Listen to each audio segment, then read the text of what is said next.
e mai whaatalo whaatu Samoa la mai mai le nei tu lao le fiafi o smela mai mo se whaapoponga whale ne o lo Samoa te longolongo mo le amatanga o le nei vai yaso a le au ina atu nisi o tātou tala le nei a fiafi e mua na so atu vai malui puenga o no se whaale tonu ma se lape na tula i mai e se tasi o tātou tala e bena reportia lau Samoa te longolongo e le aso ngufua i le aso lua se fuluiva si tema o le vai yaso le ene se ima vai atinei ma o le whaasaunga le tala e pēona reportia e le suia le ala ate le nei le te maitai a pae muli talo ale e lua se lau tala le Penisione le lua vai aso a o le whaasaunga e lua se lau tala le Penisione le Masina.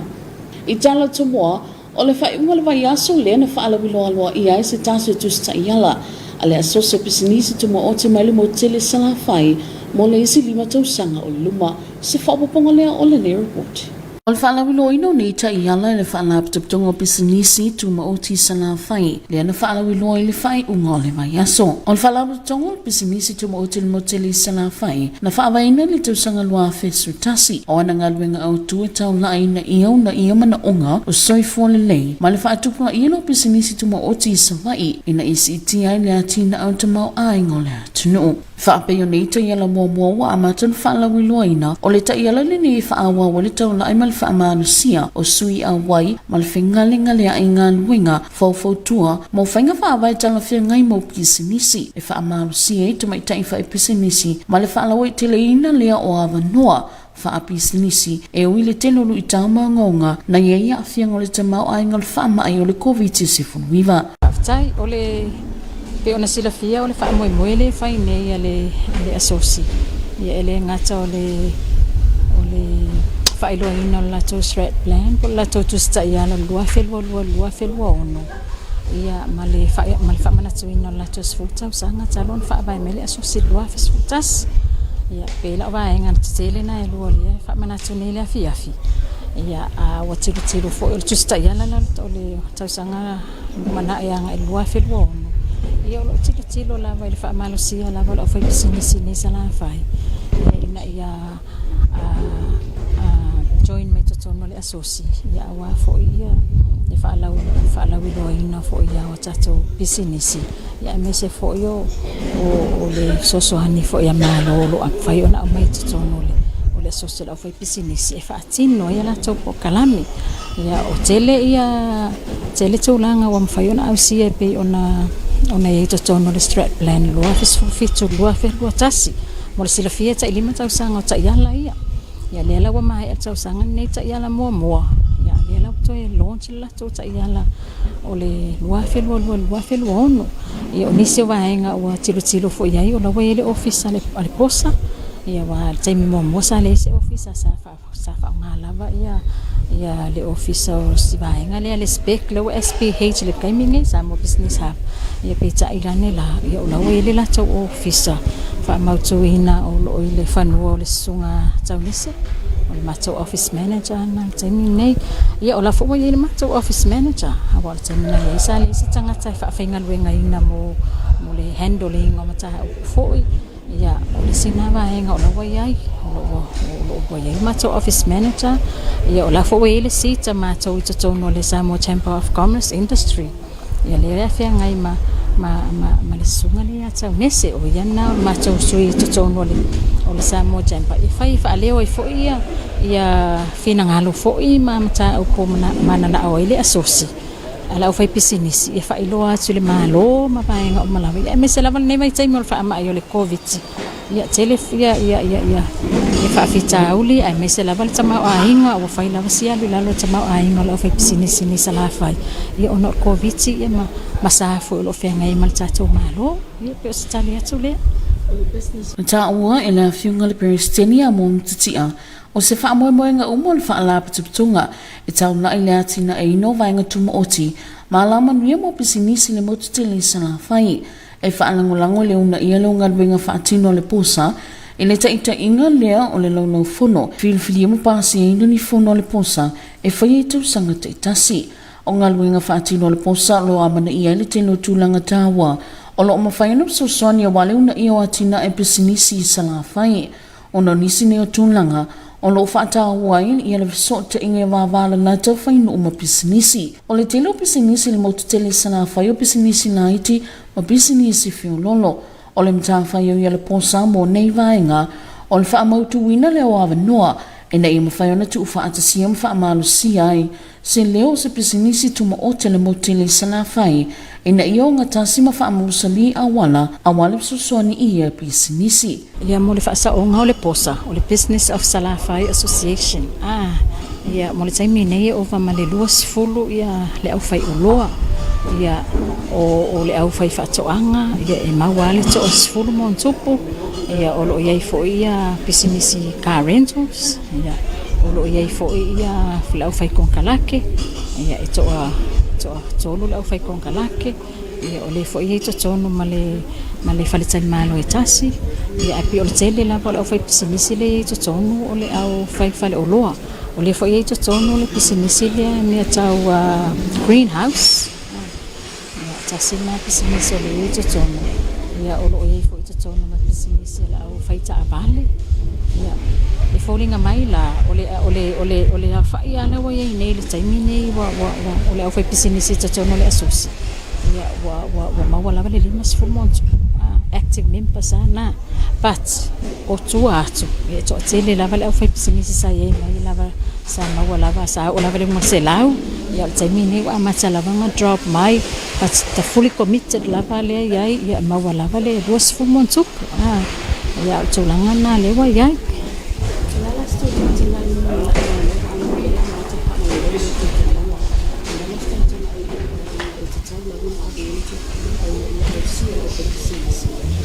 ia pea o mātou lava le atake le iai ia tau mawhai lava ina ia whaailoa atu i le au whai pisinisi o tono sa la whai nei le tā ua fo i o le posa ia awa o le mea fo i le whina ngalo i le malo ina ia o mai i totonu se asosi le au whai pisinisi e whai atu i se leo i totonu le whaamalu lalo le whaamalu le Samoa Chamber ia o le ala e tau mawhai lava e una ia le au whai pisinisi na ia le stala mai ma wae e taimi mua lava e tau ina le stala le se lau sa amata se lau tala taimi la nei wasi se lau was fu tala ia le totonu ia le au whai pisinisi totonu ia o le tilo ala na nei taimi ia whaalawi loa atili lava ia le au whai pisinisi le tā ua o le asosi a wae o le tele lava o tangata e o mai whaapea e mawaini se leni but ia asosi lava ia i whai lava fundraising ma sa ili tupe a wale tamu whenga le asosi pangana lava si vaenga le maumen mato grant me maumen le grant le malo le whangalo e mato fufuanga whai ia me se fo le tongina o mato office manager mako office manager o mato rent ia vaenga umana ia ele ne te u whaapea e mawaini se leni ia ele ai lava ia ni se leni e tu fai tonu la fai pisinisi se la fai nei Ele fausi ino whainga mautua au nanga ma whaamatulanga. O le whaamarasio a wane whaasoa i whaamatulanga. Ma le siiti leo awa noi whanutanga mua awa onga. Aile ngātai leo whaatatanuanga. Ai whaapea fo ile sa ili ilia ina ia malam lava manoa. Ma fisosoani lau tele mo pisinisi ono iai. Ai mai se awa noa fisosoani atu tau se leni mo fe whaatau. Inga o le mai tau ina lea e nisi e whaalapituptonga pisinisi tu mo otil mo tele sala whai. Ele si iti ai. Ai le ngata i leo tūlanga o mawhai o na ausia. E le asosa pisinisi mo tele sala whai. E ala le neitu sanga. Christine Mateo, Musa Motarulung. I le lava wha moe ale asosa pisinisi tu mo oti al motele i sala whai na whaamna tuina i fo le sefulu tau sanga o le lato o aunanga i le motele i sala whai. Sao tele ngalea o le ne report. O se whiwhianga le asosi o pisinisi tu mo oti al motele i sala whai e le whai o ngale vai yaso. E le nei lava po kalame mo le whalauno ina o na taiala ma na whaamna tuina i ma le sefulu tau sanga o le au aunanga le posa i te tono le atunu i tūlanga tau whai pisinisi a wale una i leo whai pisinisi na iti e le ngata i leo whaalapituptonga tu mo oti i tu tono le atunu. Avea i nei tū lai mo le tuelenga ngā whaafitai tele lava le mato asosi i le sunga le sweeper restene office manager ia le sunga te tupe ia me se mato board members ia ele fa ngaloina la va mato associato ia on ole lango sua fo i male tau mafai la vai tu mai tau au tau mafai ngol nei ya asoci ele fai ngo fie fo i te langona fo ia alu fa vai nisi ia on tu langa fo ina ne fa pe na le mai fono ma ia ai ia te au la vai te langona la vai fa nga iti ia male fa fo ile i ngele tu le ia fiafi ia on pe vai nga ia sa tau fo ma tau fau ia le la wa tau no manu ia ne ia fiafi pe ne ia fiafi ia mole fo langa fa tai fo i lango sua mato sponsors pe na ele nei po me se lava mamalu la oval audia ele fa ngaloina fo le mato fa tai ile mato konesale ia le sunga ya Helen Skips me le vaenga le Samoa Champa ia pe ole vaenga le sa sosoani la vai ile tau fa win mato strap plan wal mato tu sta yala i malolo mi fo ina mai mato tu sta yala le la fa ino nei po pe ona ta o le sungal Penisione mo ngutitia e wili te lolo i tangwa fita sa fia ngai male sosi ai sa le mafai i lavona tu ina tu lea o le au nanga male tau tu le mamano le atunu a wale una i ele tu langa ya ona au sia ele au fai pisinisi tono le motele sanga fai ai o le fia ngale o mafai ona tu ina tu le au nanga e tau tu ai le mamano le atunu o le asosa pisinisi tu moti motele sanga fai na fa waina le tu sanga lua fesu tasi e pe ona moli mawina ele o sanga luenga e fai ngofie ai o le ngalulu e fa tasi o le au fai pisinisi le motele sanga fai o mafai ona au sia ili nei tu sanga e ala ili se fulu tu sanga na fa ona tu ina le fai unga le mai aso Christine Mateo mo Samoa taulongolongo. Inisio tala lo fa awa pepo kala me fale awa onga mol fala o itelina lo silafia maleanga va o nu mafio anga o laufan mo apo vai o vai singano o wale tali atu le lo longa titele o vai tafio vai singano sao telinga le o le ne report. O le tausanga lo office mfitu na amatali ono fa ala wilo ele nei polo kiti mo laufan no apo vai o vai singano ma o le aso na fa atuta ele po kalame mo le afio anga mo taa mo lalo le nei polo kiti no fa sa fo so soani ainga o lo alalom papa au ya afio anga o lo i te tono laufan no apo vai e amatamai afia malu sa ia pa ia talafata i o matautu o mawhai le nei polo kiti no fa amtu atu so soani e ala le fa atupa ino atina ese ainga o lo fa atuta ia wale tausia ino ainga e maisi o vaenga e tunga i ai pe a ono na afia lau whanua nei i malawhale na tua e maisi swinga ngongo le tau. O le tu langa o mawhaina mai tau ina inga luenga whaawau. Ale sosa i te mopoka lawe sosoani mana paanga e pe o na asia ini sa polo ke te ainga le sa tamsanga i natu mo le teimi o whaanga solo i vala au mo tamsanga. O nei polo ke te au fia i fua o fuala au aina o tonga la au o lafu manu manisa pisinisi tawa tiai ma o le whaatupeina e le Climate Fund e tawala mai lele society mo poka la me sosani policy SSP Christine Mateo mo Samoa taulongolongo. Se vai ngala tamai ne wingole tau mo le po nei male aso tai au. E te whaatalo whaatu Samoa lau mai moanga lam tangal nei vai aso ala mai es whapoponga lau taral tau. Whautuanga sa vili malose lau whaamalsia pea mono whaanga mawalunga. Whautuanga fo i o ngā sami lau whaamalsia pea mo o ngā sami umale tunu. Painga la te satelite o amawalalo whapea mawalunga lo ofiti ai le tunu. Hata whaafanua tau o sa vile whiololo malosel to oloanga lim tau polo lo afia i pe Samoa mai a afia i au matimu iniso taimi. Talal tau molo whanua po ana nei e awa iniso vaenga matimu po e tau lua vasolo ai i ono whiololo le mamafa mai whatau tau sa vile iniso taimi. Mola solua ino whangai matu o le ofitia se vaenga langi au whapea nei timu i lewa uli mo vaenga i sauti. O lea iei timo, po. Mo o ngā sami mātul po nei o sa vilum tau polo tōrus fulungan fast food kilomita li tōla, e po i te mua whatau tau sa vili. O ngā luma uma e luanga ele lua tesma 5 mita. Mo le sotai au sa vilu tō o luangan tau polo e lua 5 kilomita li tōla. O ngā luma uma e whasolin whaititi e li tasi tesma 5 mita. O ngā sami sautel po nei o sa vilu tō o lua tō 5 kilomita li tōla, e po i te mua whatau tau sa vili o ngā luma uma e lua tesma 5 mita le mawalunga. Ai mala sotai au sa vilu tō o lua tō lusfununga 4 kilomita li tūla o ngā luma uma e whasolin whaititi e le luanga le lua tesma 5 mita. Tala tayo la sotu imantai te 2 minute 5 lwa veao pele le mai 5 minute te esfumatasi So tu isfuluiwa minuti te lima le fiafi. Ona toi pele ele le tai lo sultolu minuti te sumatase po. Ola so en la tai le fitu minuti te ele ono fa mo mo toi fulu sultolu minuti te ele ono le fiafi. Malo tala tau na Samoa le ne fiafi session fa poponga le so tai au Manuel Porto fa soifua. O le awhaisina malolonga pupu mo whasalong whapisinisi o na tūtili mai lea mōlinga ngana whaperitania. Your TV2 News will be right back after the short commercial break. Good evening, Samoa. Welcome back for English Bulletin for the beginning of this week. Before today's bulletin outlet airing, your TV2 News on behalf of the staff and the management, during error, the occurred is one of our news stories has reported by your TV2 News on Monday, 29 of September last week by one of our reporter, Pae Mulitalo Ale. The correction is that the pension is not 200 tala for 2 weeks, but the pension is 1,200 tala per month. Leading on news, the Business of Salafai Association launched their strategy plans of 2022 to 2026 last week. Here's more on this report.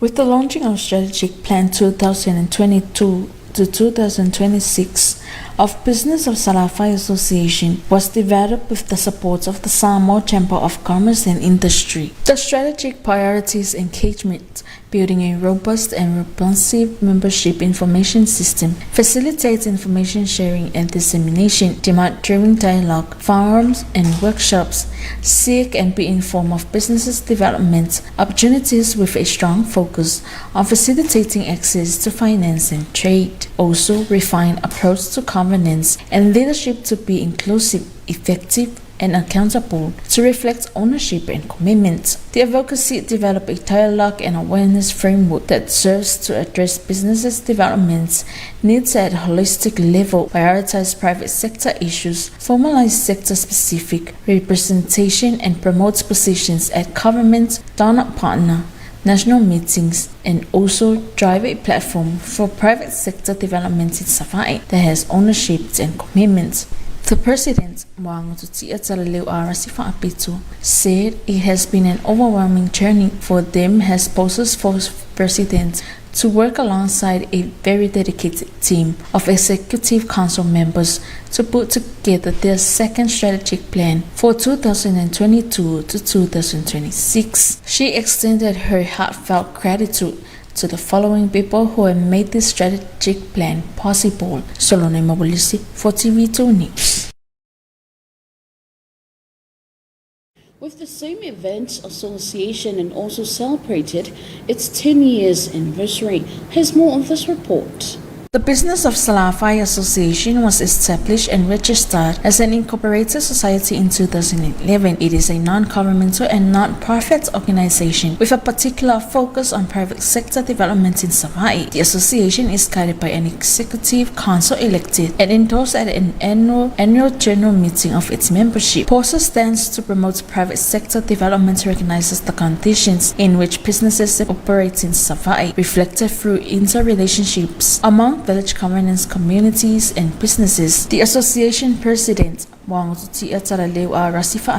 stated that this plan, similar to their first strategic plan, continues to focus on strengthening its membership and business networking, advocates for business-friendly policy, empowering women entrepreneurship, and expand business opportunities regardless of the huge economical restraints due to the COVID-19 epidemic. Solone Mobilisi for TV2 News. In other news, Masina Catchment Project program is still carrying out for some communities in this area. Here's more on this report. The year 2017 was the commencement of the launch of this project for the Vaisingano catchment. The program for this project, still carried out, has witnessed by the Mota village. Under this project, assistance is distributed to families living in the villages within the Vaisingano area from Mafiamalu to Matahautu. The project has been able to provide assistance through the funding of various family projects that are carried out to support families as well as those affected by natural disaster and climate change. This marks the ongoing work of the society for assistance programs with its partners,